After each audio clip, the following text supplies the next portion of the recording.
एक दिन एक लड़के ने गुस्से में पत्थर को लात मारी और वो सीधे जाकर एक लेडी सीईओ की नई BMW की विंडो स्क्रीन पर लगा। अभी अभी खरीदी गई लग्जरी कार के शीशे में बड़ा सा छेद हो गया। सीईओ की दोस्त गाड़ी से उतरी और लड़के को डांटने लगी। लड़के ने बेपरवाही से कहा, एक शीशा ही तो है, कितना महंगा होगा, मैं भर दूंगा। दोस्त ने ताना मारा, ये लिमिटेड एडिशन है, सिर्फ इस ग्लास की कीमत 50 लाख है। लेकिन लड़का साधारण नहीं था। उसने एक नजर में लड़की को देखा और बोला, तुम्हें 2 महीने से पीरियड्स नहीं आए हैं, इलाज कर दूं तो कार का मामला खत्म। दोस्त भड़क गई, बदतमीज, और उसे थप्पड़ मारने पड़ी, पर फिसल कर गिर पड़ी। लड़का उसे संभालने गया, लेकिन हालात ऐसे बने कि गलत जगह हाथ लग गया। अब तो सच में उसे छेड़खानी करने वाला समझ लिया गया। तभी सीईओ अनन्या गाड़ी से उतरी और मामला शांत किया। उसने बताया कि वो अपने दादाजी के इलाज के लिए एक महान वैद्य को ढूंढ रही है। लड़का समझ गया कि वो जिस वैद्य की बात कर रही है वो उसका गुरु है। उसने कहा, गुरुजी तो कहीं दूर जा चुके हैं, लेकिन इलाज मैं कर सकता हूँ। आप मुझे शहर तक छोड़ दो, मैं आपके दादाजी को ठीक कर दूंगा, बदले में कार का हिसाब बराबर। इतने में दोस्त के पेट में तेज दर्द उठा। लड़के ने पेट पर 2 उंगलियां रखकर दबाया और दर्द गायब।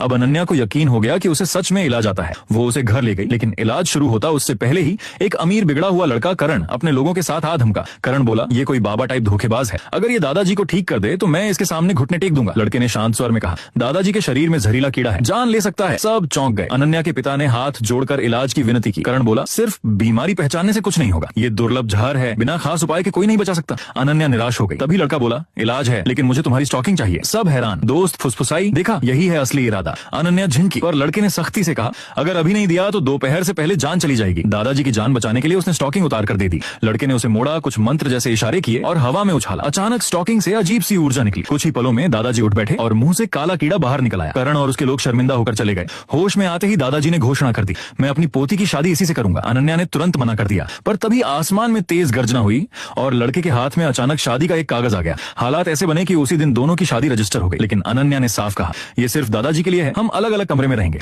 रात को लड़का दादाजी के साथ बैठकर दुखी मन से शराब पीने लगा। उसे पता नहीं था कि शराब में कुछ मिलाया गया है। जब असर होने लगा, उसने तुरंत ध्यान लगाकर शरीर से शराब बाहर निकालने की कोशिश की। उधर अनन्या उसे ढूंढते हुए लिविंग रूम में आई और उसे अजीब हरकतें करते देख गलत समझ बैठी। अचानक उसने मुंह से जहरीली शराब बाहर उगली, जो सीधे उसके चेहरे पर जा गिरी। अनन्या गुस्से से चिल्लाई, लिनेश, आज नहीं छोड़ूंगी। उसी समय करण फिर से गुंडों के साथ घर में घुस आया। इतने साल में तुम्हारे पीछे था और तुम इस देहाती से शादी कर ली। दादाजी गुस्से में बोले, 2 रास्ते हैं, या तो यहाँ से चले जाओ या फिर अंजाम भुगतो। करण ने धमकी दी, आज इस घर को मिटा दूंगा। तभी उसका साथ देने को ख्यात गैंग लीडर ब्लैक ड्रैगन आ पहुंचा। लोग फुसफुसाने लगे, ये मार्शल आर्ट्स का मास्टर है, अकेला 100 लोगों पर भारी। लेकिन लड़का शांत खड़ा रहा। इतना डर किस बात का, बस एक तथाकथित मास्टर ही तो है। ब्लैक ड्रैगन ने हमला किया, लेकिन कुछ ही सेकंड में खुद जमीन पर गिर पड़ा। सब दंग रह गए। जिसे सब मामूली समझ रहे थे, वो असल में असाधारण। एक छोटा लड़का अपनी बड़ी बहन के साथ एक ताओ मंदिर में पूजा करने आता है, लेकिन तभी उसकी नजर सामने रखे एक पुराने भट्ठे पर पड़ती है। वह चौंक कर बोल उठा है, बहन, ये तो ताइशांग लाओजुन का लियन डैन लू है। बहन पहले हंसती है, लेकिन फिर बिना सोचे 10 लाख देकर वह भट्ठा खरीद लेती है। जैसे ही बॉडीगार्ड उसे उठाते हैं,